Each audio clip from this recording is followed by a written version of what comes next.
الحمدللہ والصلاۃ والسلام علی سید الانبیاء والمرسلین۔ السلام علیکم ورحمۃ اللہ وبرکاتہ۔ بسم اللہ الرحمن الرحیم۔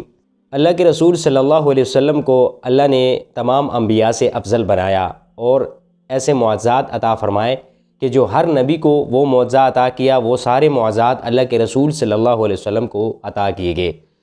اسی طرح آپ کے اصحاب تمام انبیاء جتنے بھی گزرے ان کے جو صحابہ تھے، ان کے جو پیروکار تھے، ان کے جو مددگار تھے، ان کو وہ شان عطا کی۔ اس سے بڑھ کر جو اللہ کے رسول صلی اللہ علیہ وسلم کے صحابہ کو شان عطا کی گئی وہ ان کو عطا نہیں کی گئی۔ ان کا جو مقام و مرتبہ تھا، حضرت ابوبکر صدیق رضی اللہ تعالی عنہ، خلفائے راشدین، حضرت عمر فاروق، خلفائے راشدین، اسی طرح دیگر صحابہ اکرام علیہم الرضوان، ان کو جو شان عطا کی گئی۔ حضرت ابوبکر صدیق رضی اللہ تعالی عنہ اللہ کے رسول صلی اللہ علیہ وسلم ان سے کتنی محبت اور کتنا پیار کرتے تھے۔ آپ کے نزدیک حضرت ابوبکر صدیق رضی اللہ تعالی عنہ کے جو مقام اور مرتبہ تھا، اس حدیث کے راوی ہیں حضرت عمر بن العاص رضی اللہ تعالی عنہ۔ وہ فرماتے ہیں کہ مجھے اللہ کے رسول صلی اللہ علیہ وسلم نے ذات السلاسل، یہ ایک معرکہ تھا، اس کا امیر بنایا لشکر کا۔ مجھے جب لشکر کا امیر بنایا، یہ وہ معرکہ تھا کہ جس کے اندر سن 8 ہجری میں یہ واقعہ ہوا کہ ذات السلاسل اس وجہ سے کہا جاتا ہے کہ ایک روایت یہ آتی ہے کہ وہاں پہ ایک چشمہ تھا اس وجہ سے، اور دوسرا کہ کفار اس معرکے کے اندر جم کر لڑے اور اپنے جسموں کے ساتھ زنجیریں باندھ لی تھی انہوں نے، اس وجہ سے ذات السلاسل کہا جاتا ہے۔ حضرت عمر بن العاص رضی اللہ تعالی عنہ کو اس لشکر کا امیر بنایا۔ وہ فرماتے ہیں کہ واپسی پر میں اللہ کے رسول صلی اللہ علیہ وسلم کی خدمت میں حاضر ہوا۔ میں نے عرض کی، یا رسول اللہ، آپ کو سب سے زیادہ محبوب اور پسندیدہ کون ہے جو آپ کے نزدیک سب سے زیادہ محبوب ہو، جسے آپ پسند کرتے ہو؟ فرمایا حضرت عائشہ، یعنی کہ عائشہ صدیقہ رضی اللہ تعالی عنہا، مجھے عائشہ زیادہ محبوب ہے۔ حضرت عمر بن العاص آگے عرض کرتے ہیں کہ یا رسول اللہ، مردوں میں؟ تو فرمایا عائشہ کے والد یعنی کہ ابوبکر صدیق رضی اللہ تعالی عنہ۔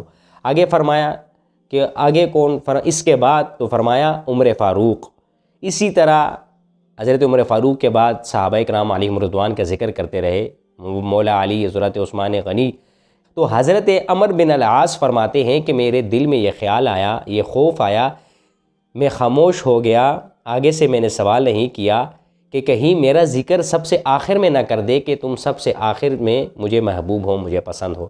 حدیث سے یہ ثابت ہوا کہ حضرت عمر بن العاص کو اس معرکے کا امیر بنانا، امیر لشکر بنانا، یہ کسی حکمت اور مصلحت کے بنا پر تھا۔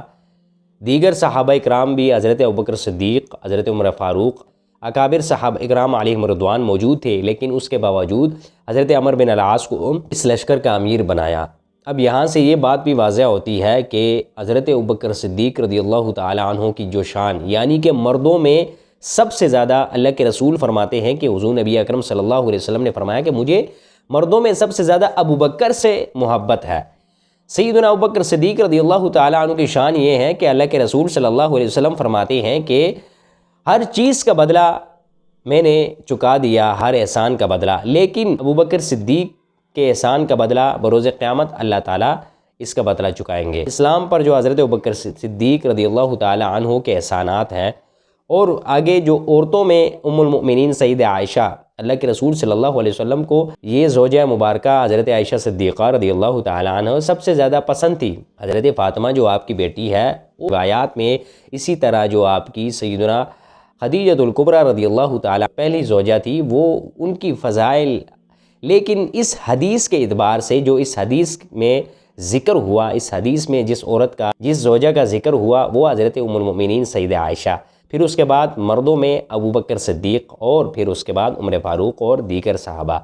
تو یہ واضح دلیل ہے اس بات کی اہل سنت و جماعت کے ابوبکر صدیق رضی اللہ تعالی عنہ تمام صحابہ سے، انبیاء کے بعد صحابہ میں سب سے زیادہ حضرت ابوبکر صدیق تھے۔ حضور صلی اللہ علیہ وسلم کے ذات اقدس ان سے محبت فرماتی تھی، ان سے اللہ کے رسول صلی اللہ علیہ وسلم کو سب سے زیادہ حضرت ابوبکر صدیق رضی اللہ تعالی عنہ محبوب تھے، اور اس کے بعد عمر فاروق رضی اللہ تعالی عنہ۔ تو اللہ سبحانہ و تعالی ہمیں ان سے محبت کرنے کی توفیق عطا فرمائے، ان کی سیرت طیبہ کو اپنانے کی توفیق عطا فرمائے، اور اپنی اولادوں کو، اپنی نسلوں کو صحابہ کرام علیہم رضوان کی سیرت طیبہ اور ان کی تاریخ پڑھانی چاہیے، تاکہ ہماری زندگیاں بہتر ہو جائے، ہماری آخرت کامیاب ہو جائے۔